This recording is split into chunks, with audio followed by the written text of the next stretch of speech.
And it looks like we are live. Welcome back, everybody. Anyone who's watching this to our second episode of This Week in Privacy, a weekly show where we cover the latest updates with what we're working on within the Privacy Guides community, the team, that kind of thing.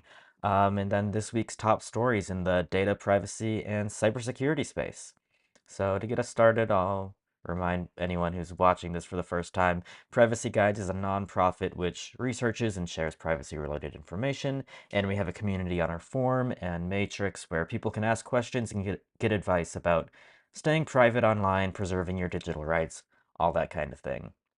So to start off this week, no real big updates from the team to share. It's been a bit of a slow week. It's the holiday season coming up, and not like any of us get paid to do this, so no major stuff that we're working on right now, but hopefully we'll have more to share soon. As far as changes to the site, new recommendations goes, we wanted to highlight Brave Browser's forgetful browsing feature. This feature has been out for a while, but basically what it does is when you enable it, it clears cookies, site data, any other storage use that a site has every single time that you close a website. So you don't have to clear your cookies every time. And the benefit of this feature in Brave is that it allows you to set per site exceptions for sites that you want to stay logged into as well. So we really think that this is a cool privacy feature that Brave has added because taking a default deny approach to allowing things to store things on your computer and only like whitelisting um, sites that you use a lot, sites that you maybe trust more, is definitely a more private approach to handling storing anything on your device as far as that goes. So that's been on a while, but it's just something that we're adding to our Brave configuration guides. If you want to look in your Brave Shield settings, there's a forget me when I close this site option that you can enable. And I would definitely recommend checking that out. There's a whole discussion on the forum if you have any questions about how that works. Um, but yeah, that's pretty much it as far as change to the site goes. It's a slow week for what we're working on at Privacy Guides, but it has not been a slow week in privacy news, so we'll get into news from around this industry next. In a follow-up to last week's news on Apple and Google revealing that the government had been requesting push notification information secretly for a very long time, Reuters is now reporting that Apple will require a judge's consent to hand over push notification data. So in this article, they say that Apple has said it now requires a judge's order to hand over information about its customers' push notifications to law enforcement, which puts the iPhone maker's policy in line with rival Google and raising the hurdle that officials must clear to get app data about users.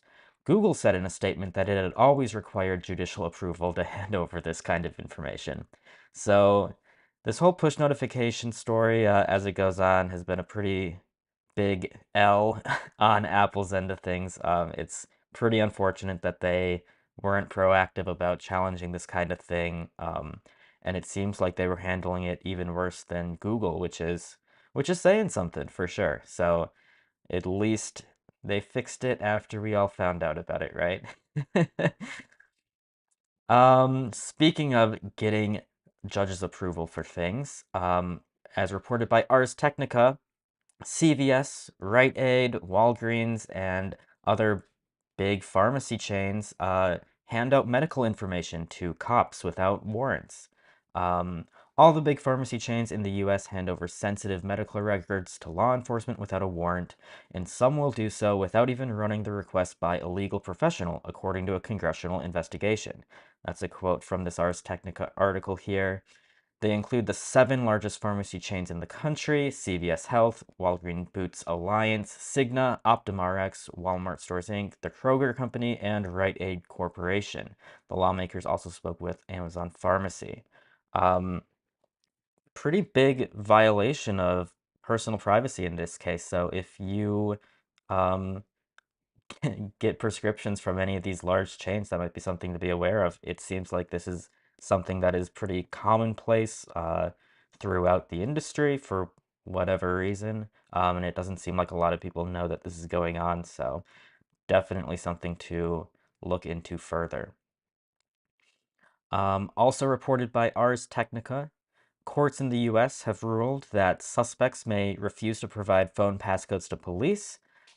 This is something that privacy advocates and other like digital rights activists like the EFF have been saying for a very long time, but it's never really been definitively proven in court.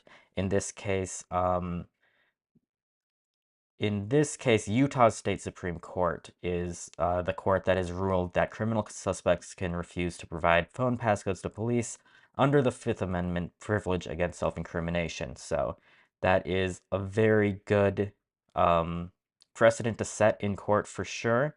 Ars Technica notes that the questions addressed in the ruling could eventually be taken up by the U.S. Supreme Court, either through a review of this case or a similar one. So it's not, the final say as all of these court cases go, but this is a very big court case as far as proving that that argument is valid in law. So definitely a very good improvement here. And then in our final bit of privacy-related news, not all the news for this week, but Vice reports that Congress is pulling a bill that would massively expand surveillance after a dramatic showdown with privacy advocates. So it seems like the House of Representatives was set to vote on two competing bills that reauthorized Section 702 of the Foreign Intelligence Surveillance Act. The House of Representatives will not vote on these two proposed surveillance bills after the Rules Committee pulled both of them from the vote. Um, the Section 702 of the FISA, Foreign Intelligence Surveillance Act, can compel domestic communications companies, like your ISPs, to assist in surveilling non-US individuals who are outside the country by providing access to their communication streams. This was pretty big news in the privacy community earlier this week, and then this news article came out just a few days after that. So it seems like, thankfully, that's not going to be an issue for now, and it just is a good sign as to why we have to keep an eye on this kind of thing. It's a good thing that, in this case, we were able to, there was enough pushback to stop this bill from going forward, but I'm sure this is something that we're going to see crop up again in some other bills that they try to propose very soon. So we'll see how that works out, but safe for now. Moving on to security related news. A bit late for this article, but it was a pretty big vulnerability that was discovered, so I wanted to bring it up. Ars Technica reports that just about every Windows and Linux device is vulnerable to a new LogoFail firmware attack. So this is an attack in the UEFI of almost all PCs out there where a malicious logo that you would see, like the manufacturer's logo, for example, during boot up, that image could be changed to execute arbitrary code very early in the boot up process. So what they say is that hundreds of Windows and Linux computer models from virtually all hardware makers are vulnerable to a new attack that executes malicious firmware early in the boot up sequence, a feat that allows infections that are nearly impossible to detect or remove using current defense mechanisms. When I was reading this, something that came to mind is that this is probably going to have a pretty big impact in the used computer market space, because now we're in kind of a situation where you could buy a used computer that's maybe infected with this, for example. And even if you do everything right, like wiping the operating system, reinstalling the operating system from scratch, doing everything, you could still be infected with this kind of persistent malware that's um, brought in through this malicious payload in the UEFI boot up sequence, that can like reinstall malware basically on your operating system even after you wipe everything. And this kind of thing is very difficult to detect. The reporting in this article kind of coincides with a major coordinated uh, security vulnerability patch that I think all of the major hardware makers have released now. So if you have a computer, I just wanted to bring this to your attention that you should definitely go and check out your manufacturer's UEFI or BIOS updates, because they should have either this week or last week, released a patch to fix this issue and hopefully uh, prevent similar issues going forward. So definitely go and check that out. Um, in other security news for iPhone users, in iOS 17.2 that was released earlier this week, the Apple finally released the contact key verification feature that they promised a year ago. So if you don't remember, back in December 2022, Apple promised a lot of new security features, really bringing iOS and all other platforms up to par with what a lot of other companies were already providing. So that included like features like lockdown mode, and of course this feature which provides extra authentication for the end-to-end encryption being used in iMessage. So this feature, which was announced a year ago, promises to drastically improve the security of your iMessages through two technologies: key transparency and manual contact key verification. This is something that iPhone users should take advantage of by opting into verification in iMessage in their Apple ID settings, because this is a non-default feature. You do have to opt in. And even if you're not going to be performing manual key verification with your contacts yourself, um, it provides additional automatic security protections to keep your conversations safe. Just by enabling it through some of these new features. So there's this whole article that I wrote on our forum here if you want to learn more about how this works and how to turn it on, or you can check out this video. I'll also link to Apple's security blog in the description. So if you're interested in learning more about like the technical specifics of how all this works, you can definitely go and check that out. And I think that's all I had for security news this week. Now we can move into uh, news from our community, um, and just the privacy community in general. Something I wanted to shout out really quick was that Proton this week announced their 2023 Lifetime Account fundraiser. They do this kind of every year where they raffle off uh, lifetime visionary accounts basically. So I think it's like $10. You can buy a raffle ticket and then you get a chance to win one of 10 Proton lifetime accounts, and you can purchase that until January 1st.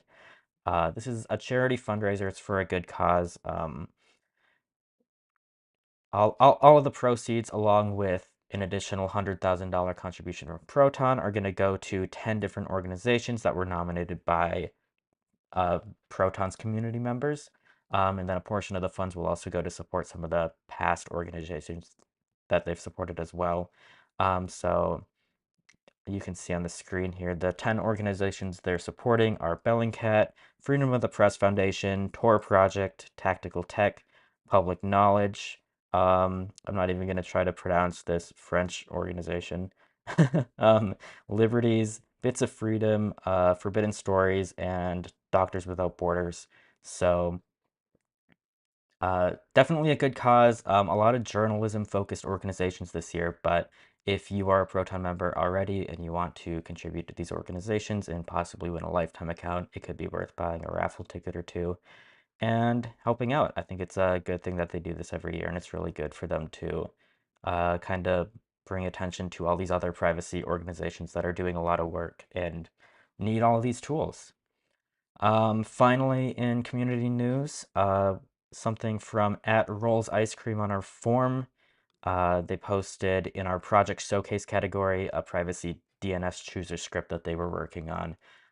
They say that this very simple but very easy to use command line script allows you to choose Quad9, Malvad, NextDNS, or other DNS providers and use them on Linux with the systemd DNS resolver package that comes with pretty much all Linux distros, and it has some additional features. This isn't something that we've really checked out in too much depth, but we like to shine a light on people working on new stuff in the privacy space, especially people in our own communities. So if you have any feedback on this, or if you want to check it out, or if you have any questions for this developer, there's that project showcase category on our forum where you can go and find this tool and a lot of other cool stuff that people in our community have posted. So definitely check that out. Um, And I think that is everything as far as updates for this week. We really we really went through it all. We want to continue publishing these updates, so we publish all of this to our blog, which you can definitely go and check out if you want links to all these resources, or if you just want a text-based version of this to share with people.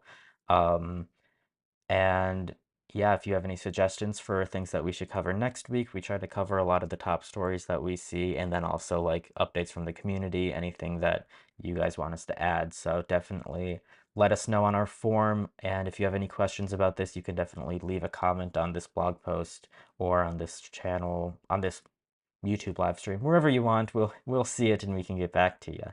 So I think that is everything for now, and I will see you all next week.